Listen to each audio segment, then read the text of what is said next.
guys, so it's tag week and I searched around a while for a tag that I could do until I found the Harry Potter tag. Okay, the first question on the Harry Potter tag is, what's my favourite Harry Potter book?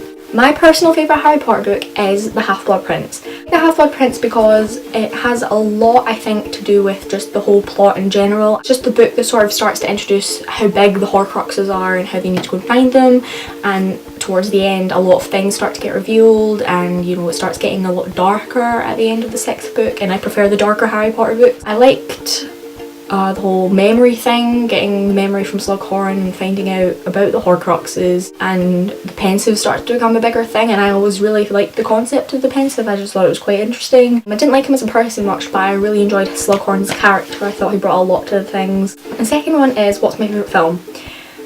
For all the same reasons as the book, my favourite film is The Half-Blood Prince. Third question is my least favourite book.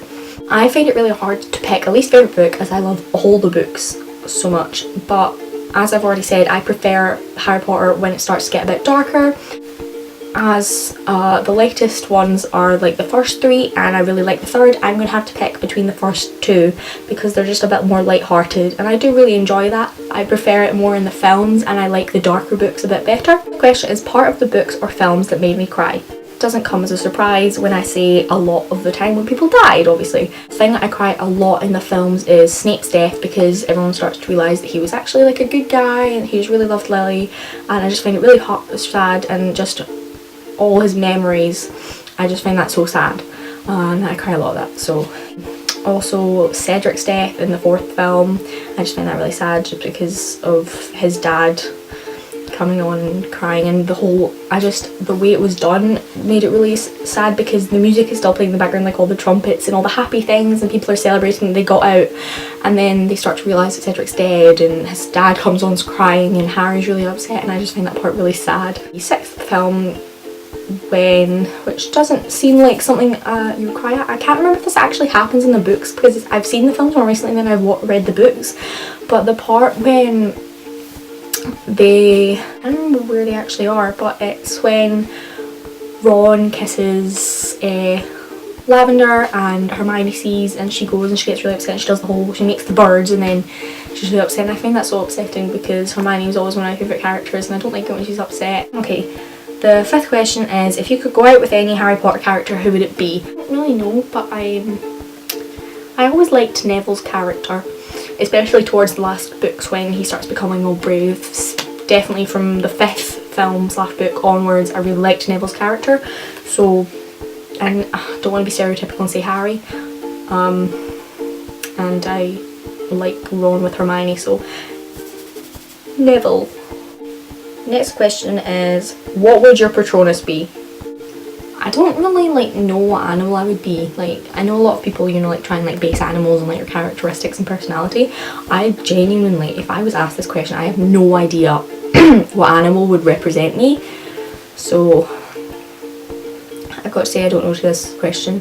Okay, next question is, if you could have the Resurrection Stone, Invisibility Cloak or the Elder Wand, which would you choose? And I don't really think this requires a lot of thought. I think most people would pick the Invisibility Cloak because, to be perfectly honest, it sounds stupid, but out of the 3, the Invisibility Cloak is the only one that ever really does any good. I mean, the Resurrection Stone doesn't work. The Elder Wand is just a wand and it makes you die eventually, and I don't really think this requires a lot of thought. I think most people would pick the Invisibility Cloak because, to be perfectly honest, it sounds stupid, but out of the 3, the Invisibility Cloak is the only one that ever really does any good. I mean, the Resurrection Stone doesn't work. The Elder Wand is just a wand and it makes you die eventually. The Elder Wand is just violence, and I mean, it's not really special, is it? It's just kind of a wand that apparently has special powers, and then you eventually, after having it for like a year, you get killed because of it. The Invisibility Cloak, I mean, how useful was that for Harry? And, you know, obviously, like, greeted Death as an old friend, you know? Me and Death, best pals. The next question is, what house would you be in? And I have to answer this because of the amount of quizzes I have done, the amount of sorting I've done, and obviously the fact that Pottermore actually put me in it. I am a Ravenclaw.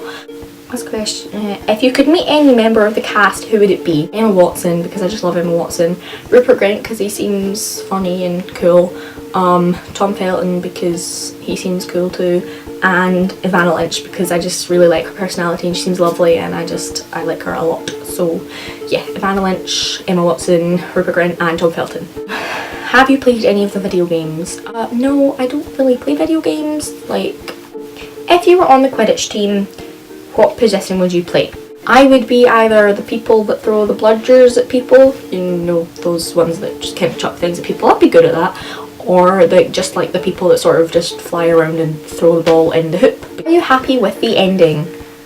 I would, to be honest, I'm not a very creative person, so I can't think what I would have done with the ending if it was me, if I was J.K. Rowling. So I guess I could say I'm quite happy with it. I just wish a lot of the people that died didn't die. How much did Harry Potter mean to you? Harry Potter means a lot to me because I have read it for a very long time. I started reading when I was about 7 years old, so I've been reading it for 7.5 years almost. So I've read them all multiple times. I've seen all the films loads of times. I eagerly anticipated the 5th, 6th and 7th films coming out. So yeah.